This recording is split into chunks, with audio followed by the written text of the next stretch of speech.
Good morning. Good morning. Isang kagalakan na muling tumayo sa inyong harapan para magbahagi ng salita ng Panginoon. Buksan natin ang ating mga Bible sa Matthew chapter 5. Matthew chapter 5, naisip ko hanggang ngayon na maraming tao nagtatanong tungkol sa kaligtasan. Ang kadalasang tanong ng mga tao, paano ako maliligtas? Anong dapat kong gawin upang maligtas? Yun ang kadalasang tanong. Anong dapat kong gawin upang maligtas? Pero ano bang tama? Yung bang tama na anong dapat kong gawin upang maligtas o paano ba ako maliligtas? Hello? Nagtatanong po ako sa inyo eh. Alin ba ang tama? Paano ako maliligtas o anong dapat kong gawin para maligtas? Paano? Tama yun. Yun ang dapat. Sapagkat kadalasan at karamihan, ang tanong ng mga tao, anong dapat kong gawin upang ko'y maligtas? Itong Matthew chapter 5, isa sa mga kasagutan na magtatapos sa tanong, paano maligtas? Sapagat ito pong talatang ito ay ang katuparan ng lahat ng tipan sa Biblia, lalo na sa lumang tipan. Kaya ating pakinggan ang aral ngayong umaga, si Kristo ang katuparan ng tipan. Si Jesucristo ang katuparan ng tipan. Ganito ang sabi sa Matthew chapter 5 verse 17 to 18. Huwag ninyong isiping pumarito ako upang sirain ang kautusan o ang mga propeta. Pumarito ako hindi upang sirain, kundi upang tuparin ang mga ito. Sapagkat katotohanan ang sinasabi ko sa inyo, hanggang sa mawala ang langit at lupa, ang isang tuldok o isang kudlit ay hindi mawawala sa kautusan hanggang sa matupad ang lahat ng mga bagay na ito. Dito ay pinapahayag ng ating Panginoon na ang katuparan ay nasa Kanya ngayon. Lahat ng katanungan sa lumang tipan hanggang sa ngayon, ang katuparan ay na kay Kristo lamang. Tayo manalangin. Panginoon, nagpapasalamat kami sa umagang ito sapagkat binigyan niyo kami ng lakas, binigyan niyo kami ng buhay upang muling makipagtagpo sa inyo sa araw na ito na inyong itinakda upang ikaw ay katagpuin ng mga taong nagmamahal sa inyo. Mga taong tumatanaw ng utang na loob sa kaligtasang taglay na hindi kayang gawin at tanggapin ng sino mang tao maliban sa aming tagapagligtas na sa Jesucristo. Dalangin namin ng iyong banal na Espiritu na siyang patuloy na magbigay sa amin ng liwanag ng kaunawaan upang mga salita ninyo, Panginoon, ay maikintal sa aming mga puso na siyang maging sanhi ng aming pananampalatayang panghahawakan sa mga katotohanang aming matututunan. Sapagat ang mga katotohanang nagmumula sa iyong salita, ang siya lamang tanging makapagpapalaya sa amin sa lahat ng kamalian. Itong aming dalangin sa pangalan ng Panginoong Hesus. Amen. Nang gagawin natin ngayong umaga, mga kapatid, una, magbalik tanaw tayo. Nakadalawang Sunday po kung hindi nakapagturo, Sunday School. Maring limot na natin ang ating mga nakaraang napag-aralan patungkol sa kaligtasan. At ito tayo ay nagsimula sa kaligtasang ipinlano ng Diyos. So ang kwento ay ganito. Ang Diyos, sa wala pang simula, from eternity past, ang Diyos ay nagplano ng kaligtasan. At dahil ang plano niya ay kaligtasan, siya ay pumili ng kanyang mga tao upang maligtas. Amen? At dahil siya'y pumili ng mga taong kanyang ililigtas, siya po ay gumawa ng kaayusan ng kaligtasan. Order of salvation. At ito ay doon pa lamang sa wala pang mundo, wala pang panahon, wala pang nilikha. So anong ginawa niya? Siya ay pumili ng kanyang ililigtas. At ang lahat ng kanyang pinili, itinakda niya na ito'y kanyang, number 1, tawagin. Kung tawagin yan, effectual calling. Sapagkat ang pagtawag may dalawang klase, common at effectual. Pag sinabing common, lahat ng tao tatawagin ng Diyos sa pamamagitan ng ebanghelyo, ng pangangaral ng salita ng Diyos. Pero mayroong effectual calling na sa pangangaral ng salita ng Panginoon, ang mga taong nakikinig, gumagawa ang Espiritu Santo sa kanyang puso. So tinawag siya ng Diyos sa pamamagitan ng Espiritu, at ang kasangkapan ay ang salita ng Panginoon. At ang banal na Espiritu ang siyang kikilos sa puso ng tao upang siya ay, ikalawa, ipanganak na muli. Ang kanyang tinawag ay kanyang ipapanganak na muli. Siya'y bubuhayin sapagkat ang tao ay patay sa kasalanan. At ano ikatlo, mga kapatid? Pagkatapos na siya ay ipanganak na muli. Okay, ang conversion, ibig sabihin, siya'y binigyan ng faith and repentance. Sapagkat nung si buhay ng Panginoon, ang natanggap niya kaagad ay kaunawaan ng pananampalataya at pagsisisi. Yun ang repentance. Kung tawagin yan ay conversion. So ang tao, ang kanyang immediate response nung siya ipanganak na muli, siya'y sasampalataya kay Kristo na kanyang tagapagligtas, at the same time, kanyang tatalikuran ang kanyang kasalanan. Kaya siya ay na-convert. At dahil siya'y sumampalataya sa Panginoon, anong gagawin ngayon sa kanya ng Diyos? Siya ay aariing ganap. Siya ay gagawing matuwid o siya ay binanal. Inari siyang ganap sapagkat siya'y sumampalataya kay Jesucristo. Justification by faith. At doon din kasabay ang sanctification. Positional sanctification. At pagkatapos ng tao ay ideklarang matuwid sapagkat ibinigay sa kanyang katwiran ng Kristo, anong gagawin ng Diyos sa susunod? Aariin siyang anak. Adoption. Doon lamang magiging anak. Anak ng Diyos. Kawangis ng Panginoon. Kawangis ng Diyos. At dahil siya po ay anak ng Diyos, adopted ng Diyos, anong sunod? Sanctification. Siya po ay pinigyan ng kakayanang magpatuloy sa pagpapakabanal. That is progressive sanctification or sanctification itself. Dahil ang sanctification may dalawang bahagi. Positional or definitive, kasabay ng justification, at binigyan siya ng progressive, magpapatuloy siya sa pagpakabanal. Yun ang number 1 na tanda na makita ang isang tao na iniligtas ng Diyos dahil makikita sa kanya ang pagbabago. Sanctification.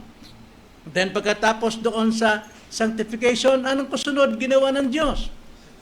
Binigyan siya ng perseverance of the saints. Actually, yung perseverance of the saints, ang tunay niyan sa likod ay perseverance of the saints. Perseverance of God. Ibig sabihin, iingatan siya ng Diyos. Ano man ang mangyari, He will persevere unto the end dahil pinipreserve siya ng Panginoon. Ganun po tayo. 7 beses ka mang bumagsak, 7 beses ka rin ibabangon ng Diyos. Hindi dahil sa iyong sariling lakas, kahit ikay nagpakalayo-layo, kahit ikaw ay kung saan sa napupunta, kung ikay tunay na anak, ibabalik ka ng Diyos. Hindi dahil gusto mong bumalik, kundi ibabalik ka ng Diyos. Dahil ikaw ay nakalaan para sa panghuli, glorification. Ikaw ay isasama niya sa kanyang kaluwalhatian. So yung pong order of salvation na yan from calling to glorification, tinitiyak ng Diyos ng lahat na yon ay matatanggap ng kanyang pinili. So ang kaligtasan, plano ng kaligtasan, wala sa tao. Lahat ay gawa ng Diyos. Mula pa lamang sa walang hanggan, hanggang sa glorification, gawa ng Diyos. Pero may response ang tao. May response.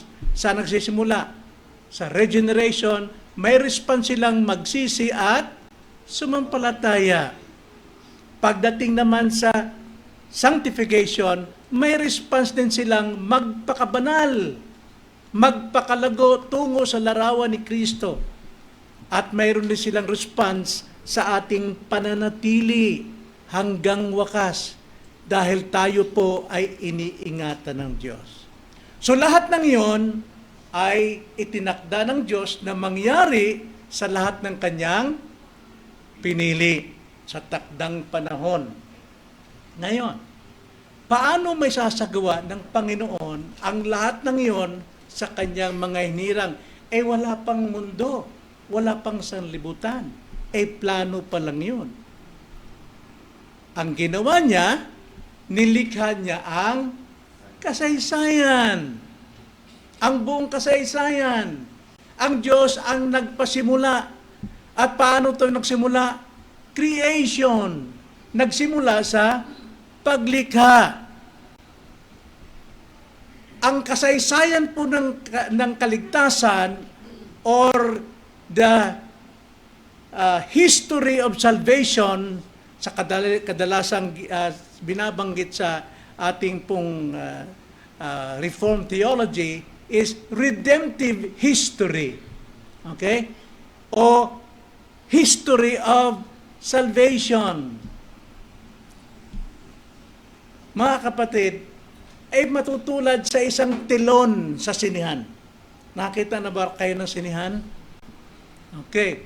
Sa telon ng sinihan, isang buong telon, doon natin makikita ang kasaysayan ng kaligtasan. Makikita natin sa telon kung ano yung palabas, kung ano yung history o story, mayroong beginning and the end. So ganon din sa redemptive history, ang Diyos ay naglikha ng kasaysayan. Nagsimula sa paglikha at nagtapos sa consummation or sa pagbabago ng sanlibutan. New heaven and new earth. Sa bagong earth and heaven, bababa ang New Jerusalem. Bababa ang mga tao ng Diyos na kanyang iniligtas mula pa lamang sa walang hanggang pasimula. So nakita nyo, pagdating po sa history of salvation or tinatawag na redemptive history, nagsimula ito sa creation. Pagkatapos, the fall of man, ang pagbagsak ng tao. Pagkatapos, ang grace, ang katubusan, hanggang sa katapusan na ang kanyang nilikha ay mapasama sa kanyang kaharian.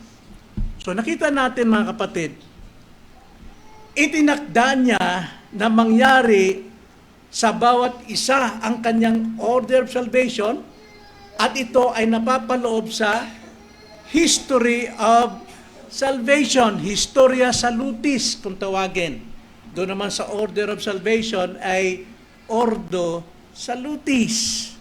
Ngayon, ang katuparan upang mangyari yung plano ng Diyos na kaligtasan para sa kanyang mga pinili, ginawa niyang kasaysayan. Nagsimula sa creation hanggang sa consummation, sa New Covenant. Tulad ng tilon, nakita natin mga kapatid.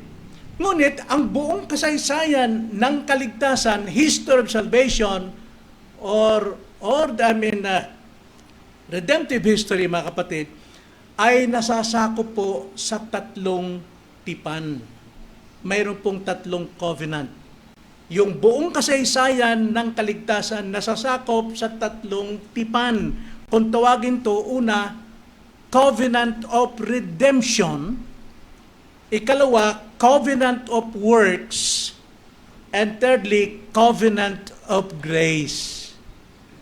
So, paliwanag ko sandali, sapagkat yun ang message ko mamaya sa Sunday morning, papaliwanag ko muna ang covenant of redemption.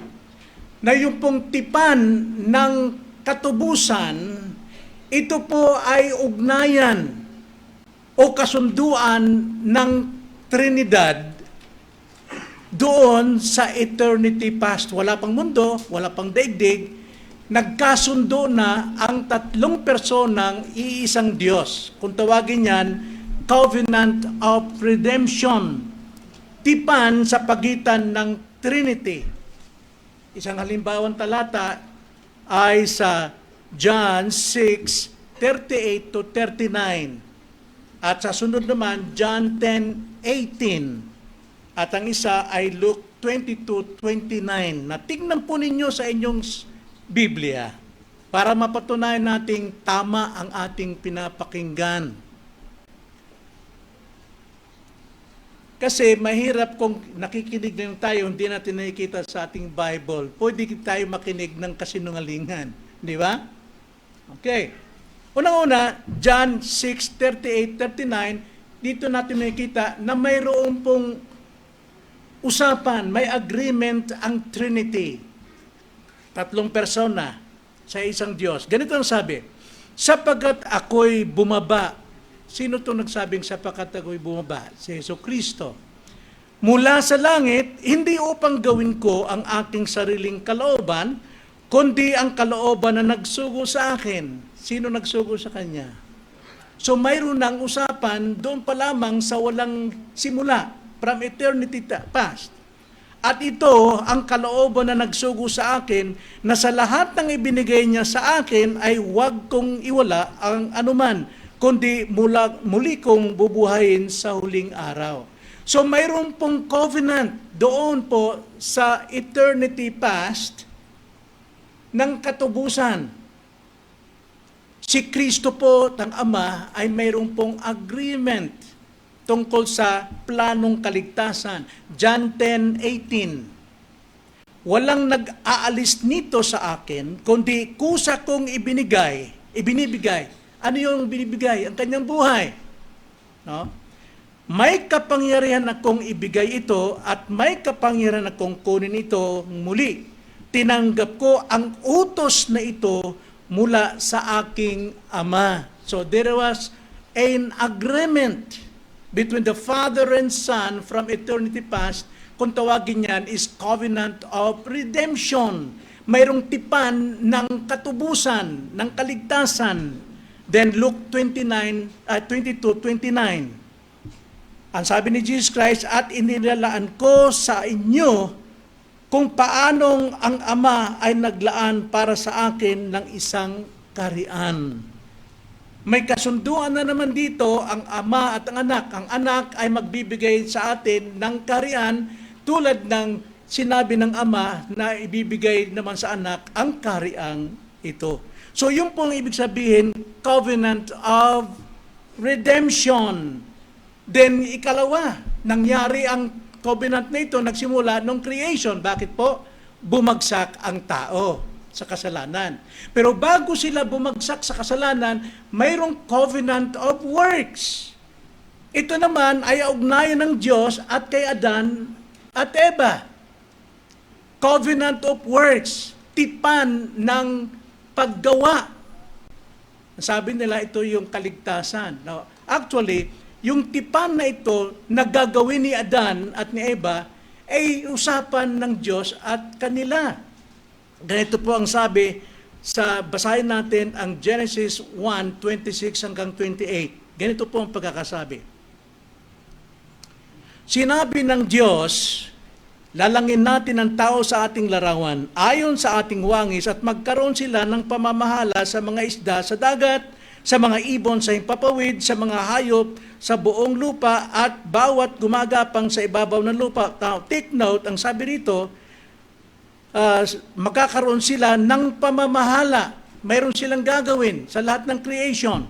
27, kaya't nilalang ng Diyos ang tao ay ayon sa kanyang sariling larawan, ayon sa larawan ng Diyos, siya nilalang. Sila'y kanyang nilalang na lalaki at babae. And here comes, ang sabi sa 28, sila'y binasbasa ng Diyos at sa kanila'y sinabi ng Diyos, kayo'y magkaroon ng mga anak at magpakarami, punuin ninyo ang mga lupa at supilin ninyo ito, magkaroon kayo ng pamamahala sa mga isda sa dagat, sa mga ibon sa himpapawid at sa bawat bagay na may buhay na gumagalaw sa ibabaw ng lupa.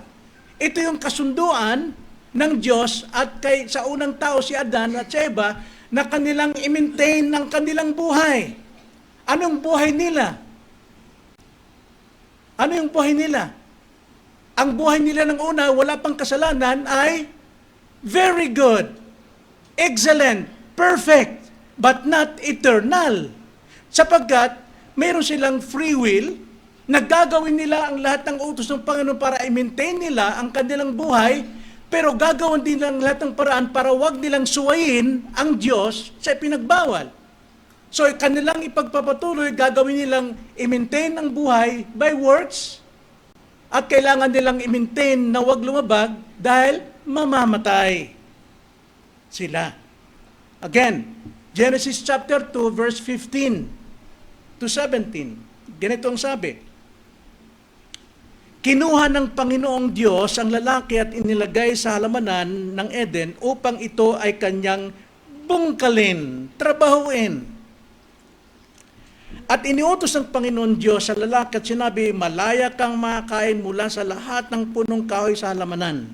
Subalit mula sa punong kahoy ng pagkakilala ng mabuti at masama ay huwag kang kakain sapagkat sa araw na ikaw ay kumain niyon ay tiyak na mamamatay. Kahit na sila'y may buhay na perfect at that time, sapagkat wala pa silang kaalaman tungkol ng kasalanan, pero mayroon silang free will na maaari silang bumagsak. So, ang kanilang buhay, perfect but not eternal. So, they have to maintain it. Yun ang covenant of works na kanilang dapat gawin. Pero hindi ito nagtagal. Bakit po? Sila po ay nagkasala. At dahil sila nagkasala, panibagong covenant ay lumabas. Kung tawagin ito is the covenant of grace. Covenant of grace. Tipan ng Diyos sa mga makasalanan na. Kailan ibinigay ng Diyos ang grace? Nung magkasala si Adan at si Eva. Okay? Genesis 3:15, the first gospel, proto-evangelion o Evangelion.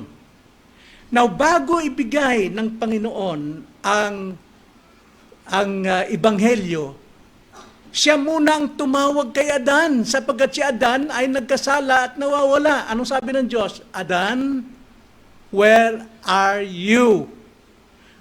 Hindi ang tao ang unang naghanap sa Diyos dahil siya'y makasalanan, wala pa siyang pagsisisi. At hindi rin ang tao ang unang tumawag sa Diyos, kundi ang Diyos ang naghanap sa taong makasalanan upang maligtas. Di ba sinabi sa Luke chapter 10 verse 9 ba yun? Na si Kristo'y naparito upang hanapin at iligtas ang lahat ng mga nawawala. That is grace. Kaya nga, ang pangako, after na hanapin ng Diyos, binigay si Adan at si Eva, ay binigay ang first gospel, At ano yung first gospel? Pag-aalitin. Anong sabi sa verse 15 ng Genesis? Ang sabi, maglalagay ako sa iyo at sa babae ng pagkapuot sa isa't isa at sa iyong binhi at sa kanyang binhi, ito ang dudurog sa iyong ulo at ikaw ang dudurog ng kanyang sakong. Kaya una pong nakarinig ng Ebanghelyo ay ang mag-asawang si Adan at si Eva. Covenant of grace. Now, ang covenant of grace, ang biyaya ay hindi ito lumabas ng buo agad. Kita agad. Ito po ay unti-unting ipinapahayag ng Biblia sa pamamagitan ng mga sumusunod na yugto. Mayroon pong yugto ng covenants. Pisa natin. Number 1, kung tawagin ay Adamic covenant. Ito yung pangako, the covenant of promise, na mayroong kaligtasan sa mga makasalanan. After ng Adamic covenant is Noahic covenant. Ano yung Noahic covenant kay Noah?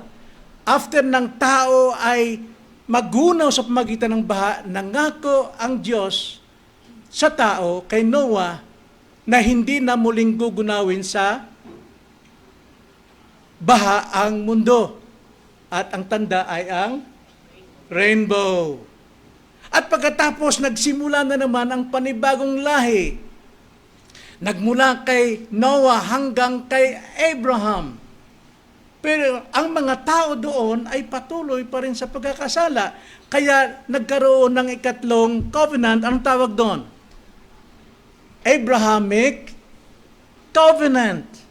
Ang covenant dito na ginawa ng Diyos between God and Abraham ay dito nagsimula ang pagpili. Sa lahat ng tao, si Abraham ang pinili na maging sa kanyang binhi magsisimula ang bayan na pipiliin ng Diyos. And Abraham, anong ginawa niya? He believes in God. Kaya pagdating po sa Abrahamic covenant, nagsimula ang pagpili at pananampalataya. Abraham believed God. Nung ipakita ng Diyos sa kanya, ito magiging lahi mo, Abraham. Hindi mabibilang ang mga bituin at buhangin na yan. At pagdating sa Genesis 15 verse 5, Abraham believed at ito'y itinuring sa kanya as righteousness. Kaya mayroon kang bayan, Abraham, na lahat ng klase ng bansa, pero mayroon kang bayan na magmamana ng pananampalataya mo. Sila ay mga tao mo, sila po ay maaring Hudyo rin o mga Gentiles. Kaya nga, pagdating kay Abraham, ang pintuan po ng biyaya nagbukas sa lahat ng klase ng tao, hindi lamang sa Hudyo. At pagkatapos kay Abraham, Abrahamic covenant, anong kasunod? Mosaic covenant. Ito yung katubusan. Katubusan, ito'y pagsunod nila sa law and sacrifices. Kailangan nilang gawin to. Bakit po? Yung may pangako ang Diyos kay Abraham na binhi na patuloy na ipinapangaral na sa magitan ng pagdating ng binhi ng babaeng yon, yun ang katuparan ng inyong kaligtasan. So therefore, kung sinasampalatayan mo ito, kailangan mag-sacrifice ka nito. Etong dapat mong gawin, simbolo noong gagawin, noong binhi na yon, hanggang siya'y sacrifice at mamatay. Kaya patuloy ang pagsakripisyo at utos ng kautusan sa panahon ni Moises upang sila po ay mabuhay. Then pagkatapos po kay Moises, anong kasunod? Davidic covenant. Kay David naman, ang sabi ng Panginoon sa kanya, sa 2 Samuel chapter 9, kapag ikaw ay namatay na, isa sa iyong mga anak ang papalit na maging hari at ang trono mo kailanman ay hindi mawawala. So, Davidic covenant, ito yung pangako o tipan na hindi mawawala ang trono ni David. At alam natin si Jesus Christ ang tinutukoy pagdating sa New Covenant. Ang New Covenant naman is the fulfillment of all covenants sa Bible. Ito yung binasa natin ngayon sa Matthew 5:17 to 18. Muli kong babasahin. Huwag ninyong isiping pumarito ako upang sirain ang kautusan o ang mga propeta. Pumarito ako hindi upang sirain, kundi upang tuparin ang mga ito. Sapagkat katotohanan ang sinasabi ko sa inyo, hanggang sa mawala ang langit at lupa, ang isang tuldok o isang kudlit ay hindi mawawala sa kautusan hanggang sa matupad ang lahat ng mga bagay na ito. Ano nakita natin dito? When it comes to our salvation, from eternity past, ipinangako ng Diyos. Ginawa ng Diyos ang lahat ng kaayusan na ito'y maganap sa bawat isa sa atin na tinawag ng Diyos. At upang mangyari yan, ginawa niya ang kasaysayan ng kaligtasan upang sa takdang panahon dumating sa atin ang pagtawag sa Kanya. At sigurado ang pagtawag sa atin, sapagkat pagtawag sa atin, tayo na born again, sabay na lahat yung biyayang yun. At ito'y tinupad ni Kristo. Kaya ang kaligtasan natin ay mayroong seguridad. Hindi sa ating sariling gawa, hindi sa ating pagsisikap, kundi dahil sa katuparan ng Diyos from eternity past unto eternity future. Ngayon, sa nakita natin ito, sino magmamayabang sa atin dito na mas mahusay akong ligtas kaysa sa iyo? Mahina kang ligtas. Masyado kang maraming mali. Masyado kang mapagpuna. Mas magaling ka. Sino sa atin ang magmalaki? Ang mga pagmamalaki lamang ay yung hindi ligtas.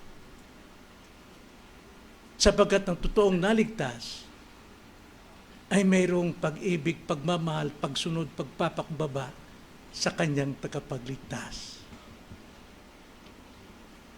So linawin natin ang mga katanungan. Bakit ang mga tao sa lumang tipan ay namumuhay sa kautusan? At bakit kailangan lang sundin ang lahat ng pinag-uutos na mga handog, makalapati, mabato-bato, makambing, mabaka, at anuman, mga tupa? Bakit kailangan itong sundin? At kailangan tama ang pagsunod nila? At kung magkamali sila, ay sila'y pinapatay.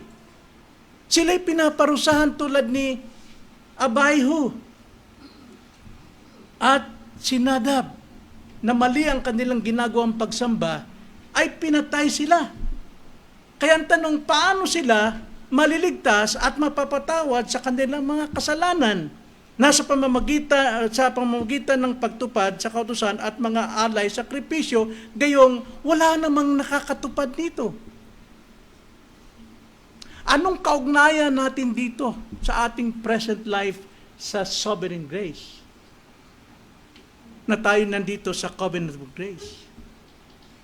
Natanda natin mga kapatid, unang-una, ang pagbibigay ng kautusan ng Diyos kay Moises doon sa Mount Sinai.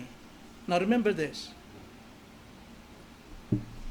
Ay matapos na sila'y makalaya sa pagkaalipin sa bansang Ehipto sa loob ng 450 years. Ano ibig sabihin? Iniligtas sila ng Diyos mula sa pagkaalipin for 450 years. Diyos ang nagligtas sa kanila. Walang sino mang makapagligtas sa kanilang sarili. Tanging Diyos lamang. At pagkatapos nung sila'y maligtas, doon lamang ibinigay ang lahat ng kautusan at mga sakripisyo. Bakit po? Ito alamin natin. Suriin nating maigi. upang yung nangyari o ginagawa sa Old Testament ng Israel ay hindi na natin gagawin ngayon. Sapagat hanggang ngayon, until now, ang tanong ng mga tao, anong dapat kong gawin upang maligtas? Sapagat naniniwala sila ng pagsunod ng mga Israel sa lumang tipan, sa kautusan at sakripisyo, doon sila maliligtas. Kaya basahin natin Exodus chapter 20, verse 1 to 9. Ganito po ang pagkakasabi nang ibigay ang kautusan, the Ten Commandments particularly. Ganito ang sabi po, Exodus 20, verse 1. Binigkas ng Diyos ang lahat ng salitang ito na sinasabi, Ako ang Panginoon mong Diyos na naglabas sa iyo sa lupain ng Ehipto mula sa bahay ng pagkaalipin. Now, ito'y lumalarawan sa atin.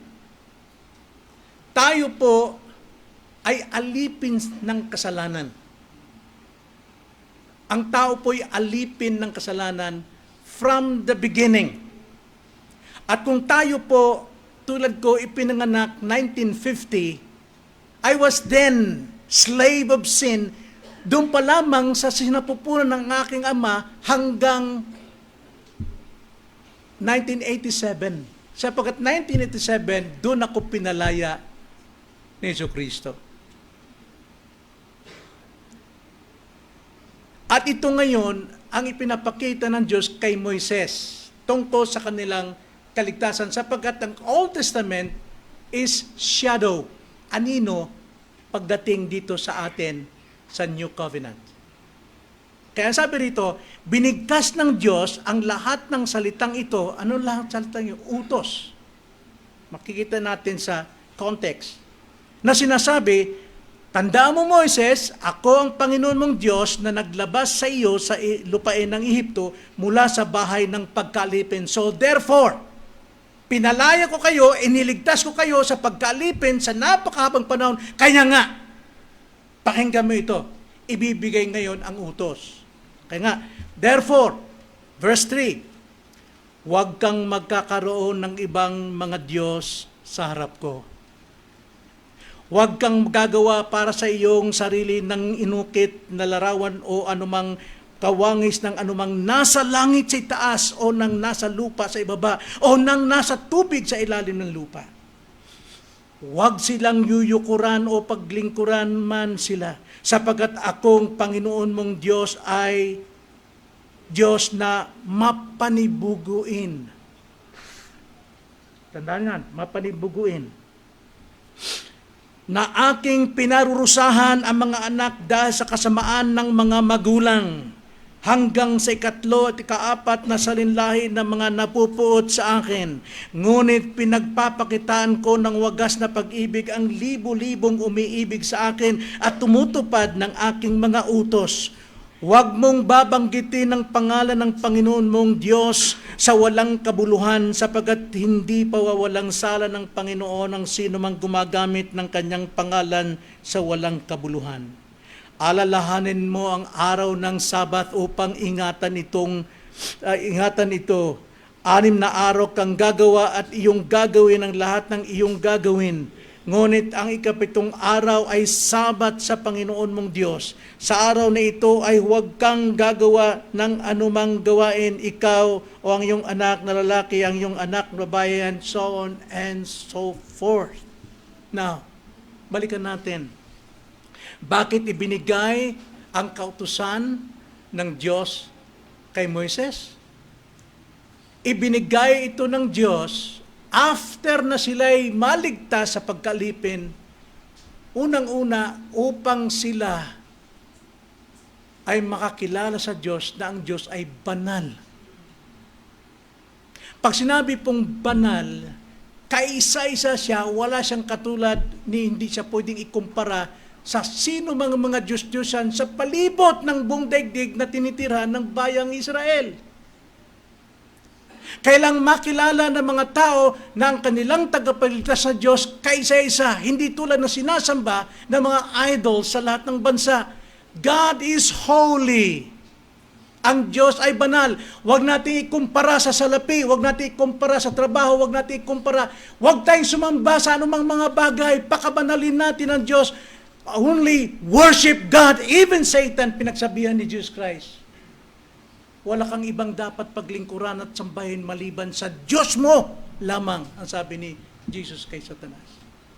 Sapagkat si Satanas ay hindi siya Diyos. Mayroon siyang Diyos na si Kristo, na ang Diyos, Ama.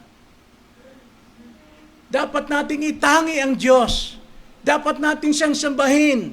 Dapat natin siyang kilalanin na siyang ating Diyos. Siyang dapat nasusunod sa atin bilang kanyang mga iniligtas, bilang kanyang mga tao. At ikalawa, ibinigay ng Diyos ang kautusan after na sila'y maligtas upang sila din ay maging banal sa ibang mga tao sa paligid. Maging different sila sa mga ordinary people sa kapaligiran. Sapagat ang kapaligiran po pinamamalaan ng Diablo, the system of the world. So sa makatwid, ang kautusan ay binigay sa mga Israelita upang bigyan sila ng gabay kung paano silang mamuhay na nabibigyan ng parangal ang Diyos at sila ay namumuhay kaiba sa ugali ng sanlibutan. The same with us. Hindi natin pwedeng alisin ang batas, hindi tayo antinomian na hindi natin kinikilala ang batas. Sabi ng marami, tayo nabubuhay sa biyaya, so therefore hindi na tayo dapat kailangan ang batas. Kung walang batas, makikilala mo ba ang iyong kasalanan? Makikilala mo ba ang iyong pagkakamali na ikay nawawala na sa Diyos, nahiwala sa Diyos dahil sa ginagawa mo ngayon, hanggang ngayon, ibang sinasamba mo? Kasalanan yan. Kaya po, upang maalala nila na mayroon silang Diyos na banal at maalala nila na sila ay kaiba sa mundo, binigyan sila ng kautusan ng sakripisyo.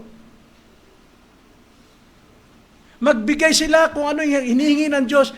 Kailangan bato-bato, kalapati ang ganitong dapat mong ihandog ayon dun sa sukat ng kanyang pangangailangang kapatawaran ng kanyang kasalanan. Kaya sa tuwing sila po ay naghahandog, may kahulugan.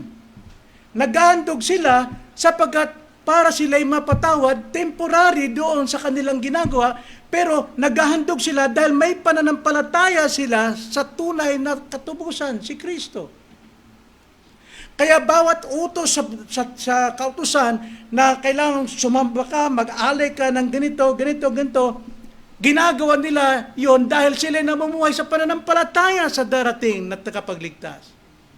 Kaya ang kaligtasan din at kapatawaran ay sa pamamagitan pa rin kay Kristo. Tulad natin, tayo po ay nagsisimba, tayo po ay nagpipray, ginagawa natin ng mga handog na ito, ginagawa natin kahit may sakit tayo, naghahandog tayo ng ating sarili, sapagkat yan ang utos ng Panginoon, ihandog niyo inyong katawan bilang haing buhay, na karapat-dapat sa Panginoon, sapagkat yun ang kailangan natin, sapagkat the more we obey God, the more namang nalalapit tayo sa kanyang pag-ibig.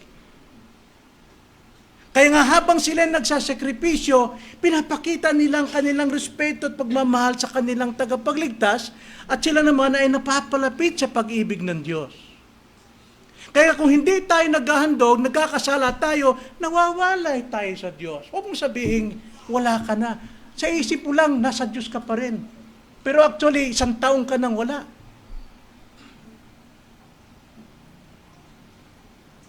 Pero dahil sa kabutihan ng Panginoon, ang biyaya na sa iyo, even though you are unfaithful to Him, He remains faithful to us. Kaya tayo ay pinanunumbalik. Sa pamamagitan din ng ating kapwa, kapatiran o kamag-anak mo, bumalik ka na. Ganito, ganyan. Pag hindi ka bumalik, siyempre, kailangan i-apply natin ang disiplina. So nakita nyo kung bakit sila naghahandog, nagsasakripisyo. Ginagawa nila ito through faith sa darating na Mesiyas. Ngayon, maraming tao sa Old Testament nagsasakripisyo sila nang hindi tama. Walang pananampalataya. Tulad halimbawa, basahin natin ang Malakay, chapter 1. Simulan natin sa verse 9. Ganito ang sabi, ngayon maaari bang inyong hingin ang kabutihan ng Diyos upang pagpalain niya kayo? Nananalangin tayo, Lord, pagpalain mo ako, sana huwag akong magkasakit sa trabaho ko, kailang kumita ako, ma-ascenso ako, ma-promote ako. Kaya pero sabi rito ng Panginoon, ngayon maaari bang inyong hingin ang kabutihan ng Diyos upang pagpalain niya kayo? Tayo? May gayong kaloob sa inyong kamay? Magpapakita kaya siya ng paglingap sa alinman sa inyo, sabi ng Panginoon ng mga hukbo. O mayroon sana sa inyong magsara ng mga pinto upang hindi kayo makapagpaningas ng apoy sa aking dambana ng walang kabuluhan. Mayroon mo, nag-offer. Tira-tira lang ito eh. Walang kabuluhan ang kanilang pagsamba.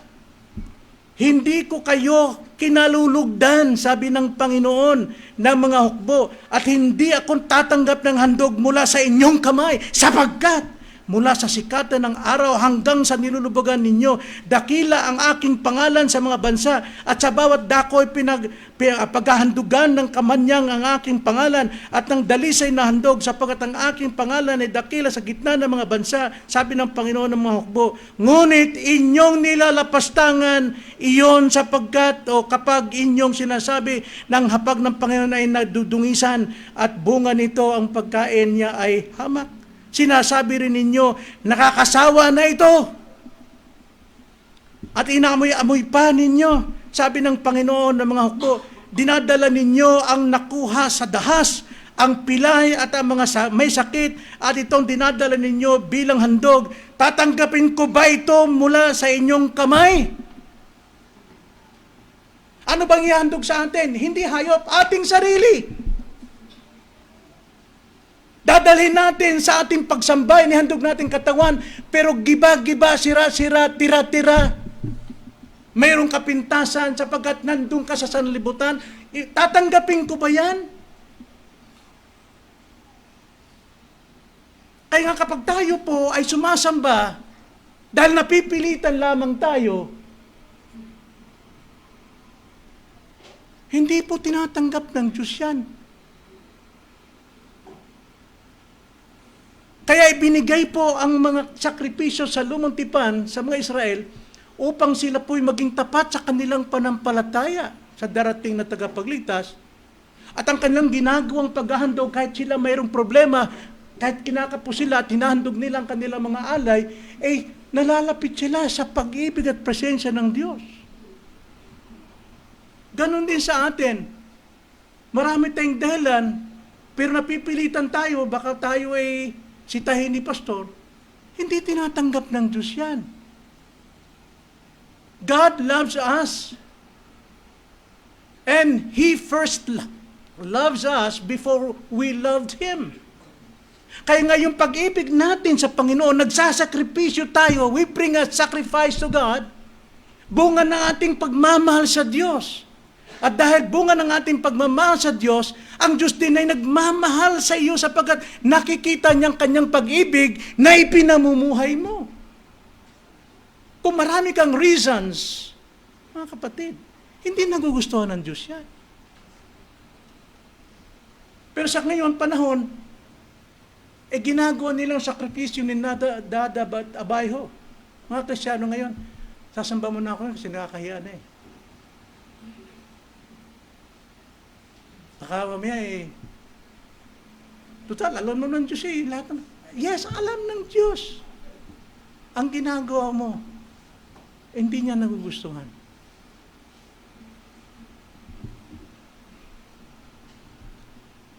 Kaya kung ang paghahandog natin ay panlabas lamang, nasusuklam ang Diyos. Nasusuklam ang Diyos. Kaya nga, ang katiyakan ng mga Old Testament people sa kanilang pong pagsambat, pagsakripisyo, ay nakasalalay sa katapatan ng Diyos na nagligtas sa kanila. Hindi sa dami ng kanilang alay, hindi sa ganda ng kanilang alay, kundi dahil sa kanilang pag-ibig sa kanilang inaalalayan. Ang pinakamalinaw na paliwanag dito, Romans 3:25, 26. Ganito ang pagkakasabi. Sa madaling salita, pinalampas muna ng Diyos ang mga kasalanan sa lumang tipan habang sila'y nagsasakripisyo.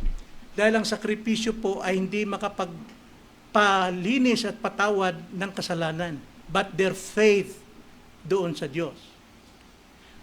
Temporary lang yon. Pinalalampas lang dito ang kanilang kasalanan sapagkat nakalista sila kay Kristo. Pinalampas muna ng Diyos ang mga kasalanan sa lumang tipan dahil alam niyang darating si Jesucristo sa krus para bayaran ang lahat ng iyon ng buo. Ang krus ay gumana ng pabalik sa Old Testament at ito'y palusong naman para sa atin. Katignan natin ikalawa, ang pagkakaiba ng atonement and redemption. Anong pagkakaiba sa Old Testament atonement at sa New Testament redemption? Atonement mo, ginagamit, ibig sabihin pagtabon. Kanilang ihandog ang hayop, iwiwisik ang dugo nito upang tabunan ang kasalanan. Pagtabon, pagtakip.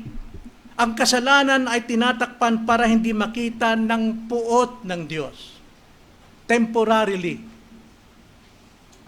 Ito po ay tinatakpan upang di makita ng puot ng Diyos, parang paglalagay ng pintura sa ibabaw ng kalawang. Yun po yung pag-sacrifice nila ng mga hayop. Tinatakpan ang dumi.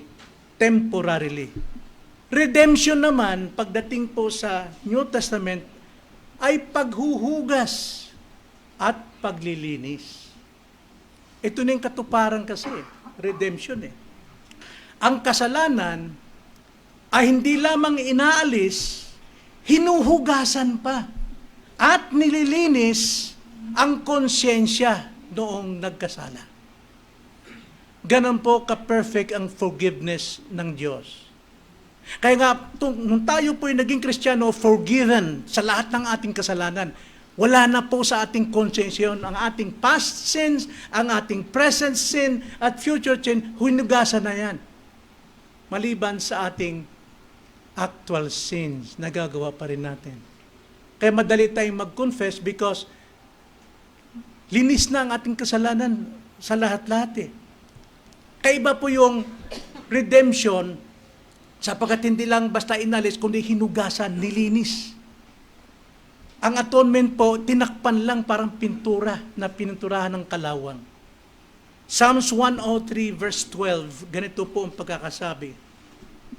Kung gaano ang layo ng silangan sa kanluran, gayon nilayo niya sa atin ang ating mga pagsuway.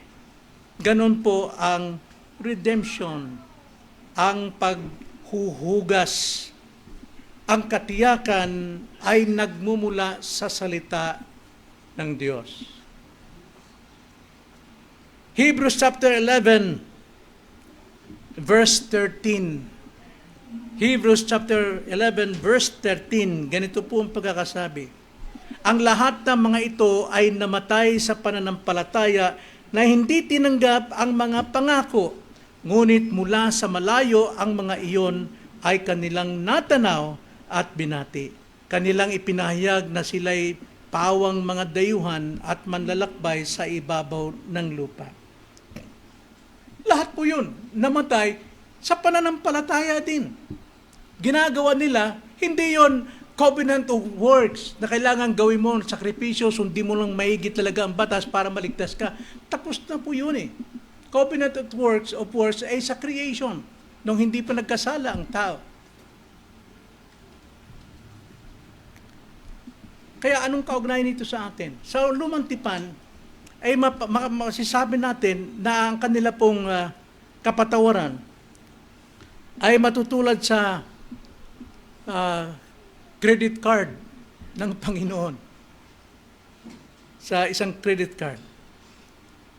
Pagka mayroon kang credit card at ito ay ikinas mo, matatanggap mo agad yung pera.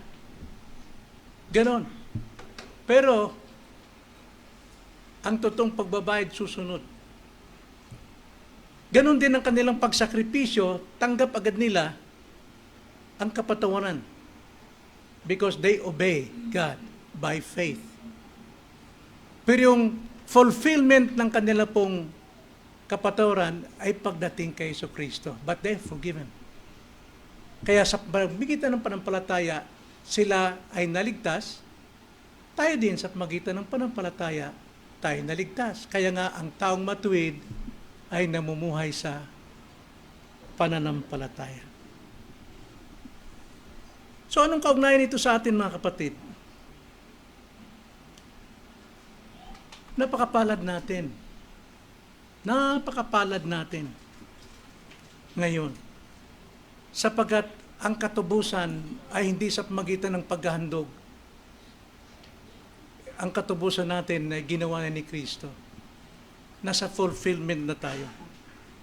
Kung ang mga tao noon ay naging tapat, sumasampalataya kahit sa anino.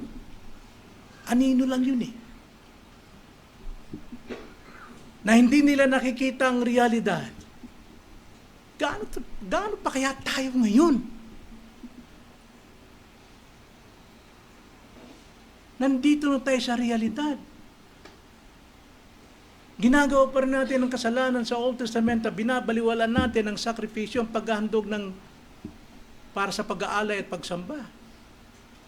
Ginagawa pa rin natin ngayon ang tira-tira sa pilitan. Mas tinidyos natin kung ano yung tinitignan natin siyang pag-asa mong makapagbubuhay sa iyo hanggang sa walang hanggan. No.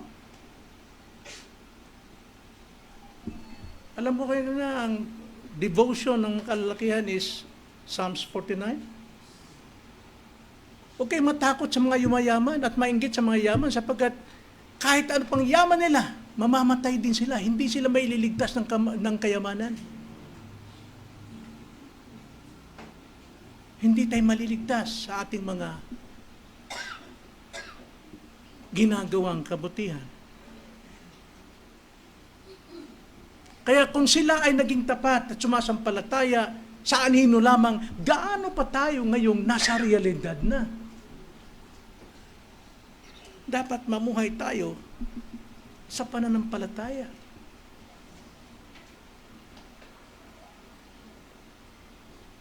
Kaya kung atin itong ilarawan doon sa kaugnayan sa redemptive history, kasaysayan ng kaligtasan, ang redemptive history ay kwento ng unti-unting pagliligtas ng Diyos sa tao simula sa Genesis hanggang Revelation. Ang kautusan ay may critical na papel pagdating dito. Sabagat ang kautusan ay ating tagapagturo tungo kay Kristo. Ang kautusan kasi ang nagdideklara ng ating kasalanan. Ito yung nagpapayag ng ating kamalian. At itinuturo tayo kay Kristo na siyang makapagpapatawad lamang sa atin. Kailangan natin siyang mahalin, sambahin. Ang kautusan ay tulad ng salamin. Ang salamin ay naglalantad ng iyong karumihan sa mukha. Pero ang salamin hindi yan makapaglilinis ng iyong karumihan kahit ibanggod mo pa sa mukha yung salamin na yan. Kundi tinuturo tayo sa tunay na makapaglilinis, walang iba kundi ang ating Panginoon. Kaya ang mga seremonya at mga sakripisyo sa kautusan tulad ng pag-aalay ng mga tupa, ay mga anino lamang at simbolo lamang. Ipinapakita nito ang ating kasalanan na kailangang takpan ng dugo. Sapagkat kung walang dugo, walang pagpapatawad. At alam natin, ang lahat po ng mga simbolo at anino na ito, mga tipan na ito, tinupad din ni Kristo. At si Kristo ang ating tanging pag-asa sapagkat siyang itinakda from eternity past, the Lamb of God who takes away the sin of the world. So paano dito sa ilalapat sa ating buhay ngayon? Sa ngayon, hindi mo kailangang magpakapagod na bilhin ang langit sa pamamagitan ng iyong mabubuting gawa. Ang pagsamba natin ay nabibilang sa ating mabubuting gawa kung ito'y sa pilitan, kung di kusang loob. Katulad ng pagbibigay ng tao ng pera sa kapwa, kulang yung pera ko, pero sige na nga, bigay ko sa iyo. Bilang tulong ko sa iyo, mabuting gawa. At hinahanap natin approval at pasalamat ng taong pinagkalooban mo, hindi ganun ng Diyos. Busy ako ngayon, Panginoon, marami akong trabaho, pero magbibigay isang oras. Mamayang hapon na lang ako atin. O ngayong umaga lang, hindi ako atin. Isang oras lang. Ginagawa nating trabaho ang ating pagpapakita ng pag-ibig at pagmamahal sa Diyos na naliligtas sa atin. Huwag na tayong magpakapagod sa ganung klase ng paglilingkod. Si Kristo nang gumawa ng lahat ng kailangan mong gawin. Siya ang namatay para magawa mo na may pagmamahal at pag-ibig ang pagsamba mo at paglilingkod sa Kanya. Hindi sa pilitan. Hindi sakripisyo. Kundi pananampalataya. Mga kapatid, ang ating Diyos ay Diyos hindi lamang sa salita. Ang Diyos natin ay Diyos ng katuparan. Kaya dapat din tayong tumupad sa Kanya. Kung ikaw'y pagod na sa mga pangako ng sanlibutan ito, ng politiko, politika, trabaho, mismong sarili mo, ipinapangako mo isang bagay na hindi mo kayang gawin, mabibigo ka. Madadamay ang iyong pag-ibig sa Diyos. Bumalik ka kay Kristo kung paano Kanya hindi binigo sa lahat po ng buhay mo. Sa Kanya, ang bawat luha natin ay may saysay. Dahil siya ang katuparan ng ating kapahingahan. Tayo manalangin. Panginoon, salamat dahil kay Jesus. Kami na iyong mga hinirang ay mayroong katiyakan. Taglay namin ang pag-ibig ninyo na dapat naming ipakita ang pag-ibig sa inyo at sa aming kapatid. Tulungan nyo kaming lumakad sa liwanag ng iyong katapatan at hindi sa aming mga sariling pagsisika. Ito ang aming dalangin sa pangalan ng Panginoong Hesus. Amen.